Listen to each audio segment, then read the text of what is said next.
she was known, was a retired school teacher, and police have charged a homeless ex-convict, Christopher Batiste, 33 years old, who lived right across from the church at the homeless shelter here in the Morrisania section of the Bronx.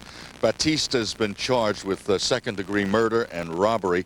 He was captured by construction workers, churchgoers, and other residents of the homeless shelter.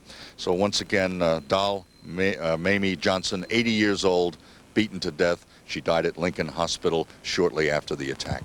Back to you, Jim. All right, Ali, thank you. As we've been telling you, the situation has heated up in Iraq once again, so for the latest, as far as the reaction on Capitol Hill is concerned, let's check in with Fox reporter Alexander Kippen. Good morning, Alexander.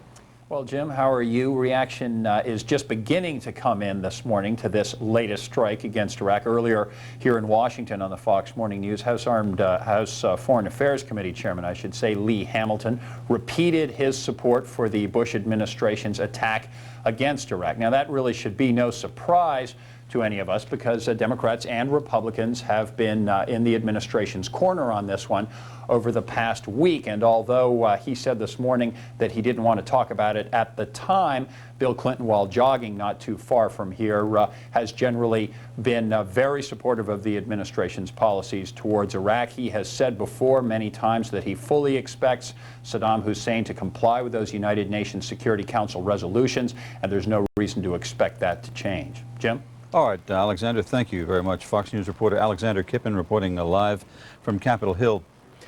Joining us once again, Norman Friedman, Dr. Norman Friedman, military expert who has frequently been helping us out on this program. And Norman, once Thank you again, for having me. you're welcome. I suppose, as we mentioned earlier on this morning in Good Day First Edition, there is a bit of irony here of the two major participants in this conflict, the two major leaders. One of them is going to be out of power in a day and a half, and it ain't Saddam Hussein. Was George Bush perhaps not aggressive enough in his run-in with Saddam? Well, first, I think that George Bush would say that the opponents are not Saddam Hussein and George Bush, but rather Saddam Hussein and the United States, or even Saddam Hussein and the West or the civilized world, as represented by the UN. I think that there was always a question as to how easy it would be to remove Saddam Hussein. His bases, his secret police, his ability to terrify or eliminate his enemies in the country. Americans have this idea that if you punish a country enough, the country gets disgusted and throws out the leader. He's not a leader. A lot of the third world, there are no leaders. You're talking about people who take over places, who are elected by a small group of military officers, where elections are run essentially with revolvers. And Saddam Hussein is very good at that. There was always a question as to what we hoped to gain, whether it was to neutralize them, to cause him to retract, or to cause his close associates to kill him. And it's never been clear just what we would do. Help us get inside his head, if you would. To a lot of people in this country, his behavior is just without explanation. But he does have an agenda, does he not? Well, first, for him, his behavior is entirely rational, and it's very typical. His desire is to hold on to power inside Iraq. Now, he's been very foolish. He's stuck himself into corners where the results may be disastrous, and eventually he may be put out that way. But at every stage, his desire is to show his associates that he's still in control. And what we've been trying to do is show he's not in control. The whole point of these no-fly zones was to show that he could not really control his country. And we've been walking a tightrope where, on the one hand, we would like him out. On the other hand, if we got him out by, say, breaking up Iraq, which is the most likely outcome, then a lot of other countries in the area would be in deep trouble. For example, this no-fly zone that we attacked in the south, that's filled with the Shiite Muslims. Their closest relatives are across the border in Iran.